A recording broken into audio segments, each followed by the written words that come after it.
ആധുനിക ക്രിക്കറ്റ് അതിന്റെ വേഗതയും ശൈലിയും അനുദിനം മാറ്റിക്കൊണ്ടിരിക്കുകയാണ്. T20 ക്രിക്കറ്റിന്റെ അതിപ്രസരം ഏകദിന ഫോർമാറ്റിനെയും സ്വാധീനിച്ചു തുടങ്ങിയിരിക്കുന്നു. ഈ സാഹചര്യത്തിലാണ് ടീം ഇന്ത്യയുടെ ബാറ്റിംഗ് ശൈലിയിൽ വിപ്ലവകരമായ മാറ്റങ്ങൾ കൊണ്ടുവരാൻ ശേഷിയുള്ള ഒരു എക്സ് ഫാക്ടറിനെ ഇതിഹാസ സ്പിന്നർ അശ്വിൻ ചൂണ്ടിക്കാണിച്ചിരിക്കുന്നത്. അത് മറ്റാരുമല്ല, യുവ ഇടംകൈയ്യൻ ബാറ്റർ അഭിഷേക് ശർമ്മയാണ്.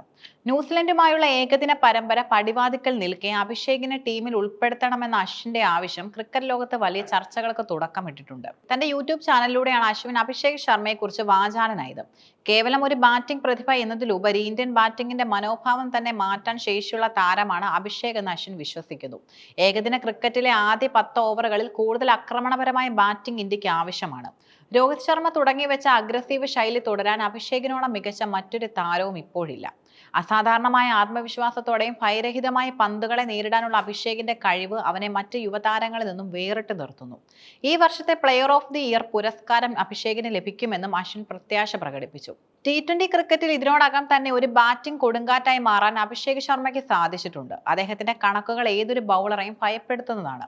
അന്താരാഷ്ട്ര T20യിൽ 188.02 എന്ന അവിശ്വസനീയമായ സ്ട്രൈക്ക് റേറ്റിലാണ് അദ്ദേഹം റൺസ് അടിച്ചുകൂട്ടുന്നത്.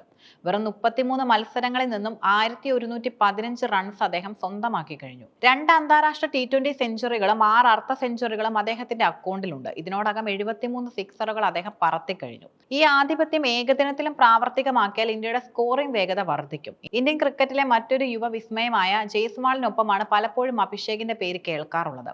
എന്നാൽ ഏഷ്യ കപ്പിലെ പ്രകടനം അഭിഷേകിനെ ഒരു പടി മുന്നിലെത്തിച്ചു. ഏഷ്യ കപ്പിൽ 314 റൺസ് അടിച്ചുകൂട്ടിയ അഭിഷേക് ടൂർണമെന്റിലെ ടോപ്പ് സ്കോററായി മാറി. പ്ലെയർ ഓഫ് ദി ടൂർണമെന്റ് പുരസ്കാരവും അദ്ദേഹം കരസ്ഥമാക്കി. ജയ്സ്വാളിനെ പോലെയുള്ള കരുത്തനായ താരത്തെ പിന്തള്ളി അടുത്ത വർഷം നടക്കാനിരിക്കുന്ന T20 ലോകകപ്പിൽ ഇന്ത്യയുടെ ആദ്യ പരിഗണനയിലുള്ള ഓപ്പണറായി അഭിഷേക് മാറിക്കഴിഞ്ഞു. ജനുവരി 11 ആരംഭിക്കുന്ന ന്യൂസിലൻഡ് പരമ്പര ഇന്ത്യയെ സംബന്ധിച്ചിടത്തോളം നിർണായകമാണ്. മൈക്കൽ ബ്രേസ്വെല്ലിന്റെ നേതൃത്വത്തിലുള്ള 2ാം നിര കിവി ടീമിനെതിരെ യുവതാരങ്ങൾക്ക് അവസരം നൽകാൻ BCCI ലക്ഷ്യമിടുന്നുണ്ട്. ഏകദിനത്തിൽ രോഹിത് ശർമ്മയും ഗില്ലും ഓപ്പണർമാരായി തുടരുമ്പോൾ അഭിഷേകിനെ എവിടെ ഉൾപ്പെടുത്തും എന്നതും വലിയൊരു ചോദ്യമാണ്. എന്നിരുന്നാലും അദ്ദേഹത്തിന്റെ ബാറ്റിംഗ് ഫോം പരിഗണിച്ചും ഏതെങ്കിലും ഒരു പൊസിഷനിൽ അദ്ദേഹത്തിന് അവസരം നൽകണമെന്നാണ് അശ്വിൻ ആവശ്യപ്പെടുന്നത്. ബാറ്റിംഗിന് പുറമെ തന്റെ ഇടംകൈയ്യൻ സ്പിൻ ബൗളിംഗിലൂടെയും ടീമിന് തുണയാകാൻ അഭിഷേകിന് സാധിക്കും. ഇതൊരു അധിക യോഗ്യതയായി അദ്ദേഹം ടീം സെലക്ഷനിൽ ഉപയോഗപ്പെടുത്തുന്നു. സൺറൈസേഴ്സ് ഹൈദരാബാദിന് വേണ്ടി IPL നടത്തിയ വെടിക്കെട്ട് പ്രകടനങ്ങളാണ് അഭിഷേകിനെ ലോക ശ്രദ്ധയിലേക്ക് കൊണ്ടുവന്നത്. ഡ്രാവിസ് ഹെഡിനൊപ്പം ചേർന്ന് അദ്ദേഹം നടത്തിയ തകർപ്പൻ ഓപ്പണിംഗ് പ്രകടനങ്ങൾ T20 ക്രിക്കറ്റിലെ പവർ പ്ലേ സ്കോറുകളുടെ റെക്കോർഡുകൾ തിരുത്തി കുറിച്ചവയാണ്. സിക്സറുകൾ അടിക്കാനുള്ള അനായാസമായ കഴിവും സ്പിന്നർമാരെ നേരിടുന്നതിലെ വൈദഗ്ധ്യവും അദ്ദേഹത്തെ അപകടകാരിയാക്കുന്നു. അടുത്ത വർഷം നടക്കാനിരിക്കുന്ന ചാമ്പ്യൻസ് ട്രോഫിയിലേക്കും T20 ലോകകപ്പിലേക്കും നോക്കുമ്പോൾ ഇന്ത്യക്ക് ഒരു ഇമ്പാക്ട് പ്ലെയറെ ആവശ്യമാണ്. വിരാട് കോഹ്ലി, രോഹിത് ശർമ്മ തുടങ്ങിയ സീനിയർ താരങ്ങൾ ഫോർമാറ്റുകളിൽ നിന്ന് മാറി നിൽക്കുമ്പോൾ ആ വിടവ് നികത്താൻ അഭിഷേകിനെ പോലെയുള്ള യുവരത്നത്തിന് സാധിക്കും. അശ്വിൻ സൂചിപ്പിച്ചതുപോലെ ഏകദിനത്തിലും അഭിഷേകിനെ പരീക്ഷിക്കുന്നത് ഇന്ത്യയുടെ പ്ലാൻ ബി ശക്തമാക്കാൻ സഹായിക്കും. അഭിഷേക് ശർമ്മ വെറും ഒരു ബാറ്റിംഗ് താരമല്ല, മറിച്ച് ഇന്ത്യൻ ക്രിക്കറ്റിന്റെ ശൈലി തന്നെ മാറ്റിമറിക്കാൻ പോകുന്ന ഒരു പ്രതിഭാസമാണ്.